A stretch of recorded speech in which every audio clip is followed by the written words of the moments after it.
This video is sponsored by Deep Cut Studios. For a wide range of fantastic gaming resources such as battle mats, dice trays and pre-painted bases, check out the description below.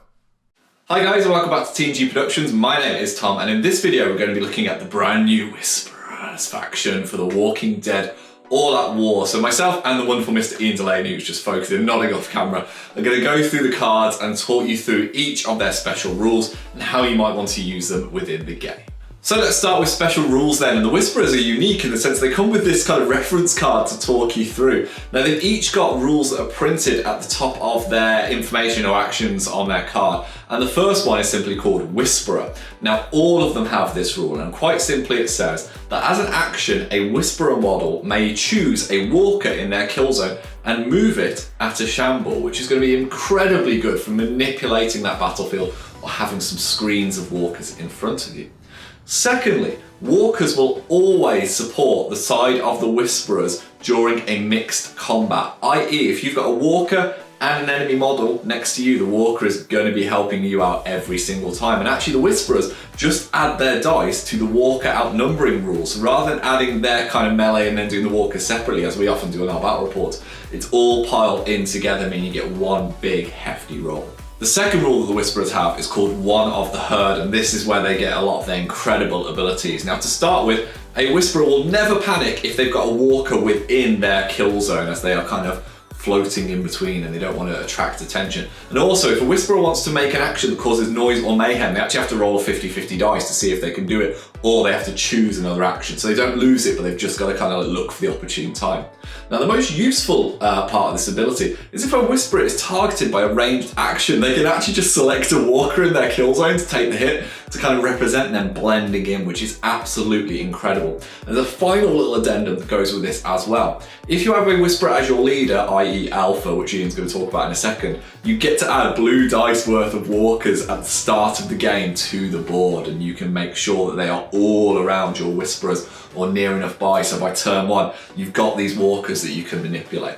Finally, the Whisperers have another new rule for the Walking Dead All Out War, which is Minion, which essentially just represents the fact that you have, numerous faceless groups that are part of this greater horde. Now, minions quite simply can't be leaders and they can't take equipment that's more than 15 points. Now, essentially they'll just take kind of fire arrows. And there are three options that come with the booster pack, which allow you to take a minion of varying kind of capabilities. But the idea is these are kind of your general unnamed Whisperers that make up the rest of the herd. Okay, let's talk about the leader of the Whisperers herself, the Alpha. Coming in at 55 points, she is of course a tactician because she will manipulate the surroundings and the rest of her faction to her advantage. If we look at her statistics, she's got a white dice on the melee attack, she's got a red dice on her shooting attack, of course, where you can upgrade her to have a sawn-off shotgun, the rusty old one as it says on the equipment card, but most importantly she has a blue dice on her defense. In terms of her nerf, she's of course a high nerf character because nothing is going to phase the Alpha. Alpha comes in with a standard 5 wounds, which is pretty good for a unit leader. Now if we look at her special rules, she has the same two basic rules that all of the Whisperers faction do, One of the Herd and Whisperer, and then she's got the pack leader rule, which basically means if she is in your faction, she has to be the unit leader. Interestingly, Alpha has another rule called the Alpha, which essentially means that when she uses the Whisperer rule, rather than just move a single walker as an action, she can move all of the walkers that are in her kill zone as a single action. Now, when you think of the games we've had in the past where characters can be surrounded by walkers, can you imagine the ferocity that will be of moving all those walkers at the same time?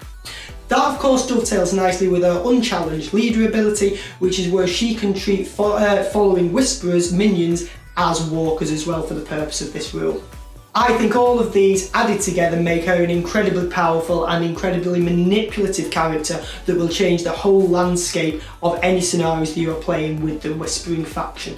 Next up we have Beta, the devoted bodyguard, and oh my god is he a beast. He's one of the most expensive characters in the game at 72 points, and that is because he is rocking 3 red dice on melee and his defense, and he is there to get stuck into combat.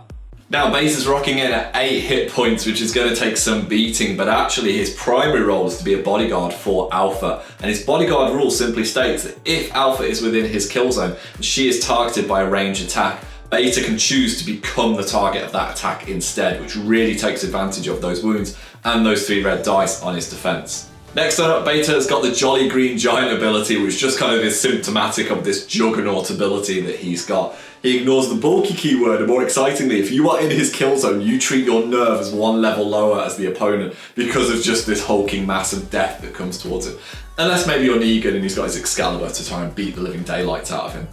Finally, Beta has got an incredible skill which allows him to add a white dice to both his melee and his defense in close combat if he's going up against someone that has a higher HP total currently than he does. So even if you've whittled down those 8 wounds and he's used his bodyguard ability to take the hit for alpha, you get stuck in combat and it's 3 red and a white dice, which is basically instant death if you roll badly and he rolls well. So he's an incredible beast of a Beta. Give him a decent weapon as well to add like a white dice and oh my god, it's going to be tasty. I want to use him. Now let's look at the daughter of the Alpha, Lydia, who comes in with a relatively modest 24 points. She is a runner, and interestingly she can be taken by both the Whisperer faction and the Atlanta faction. Fans of the comics of course will know all about the relationship between her and Carl. If we dive into her statistics, she has got a white dice on her melee, a red dice on her shooting, and a white dice on her defense. And of course if we look at her nerve, she is a medium nerve character, which is very useful.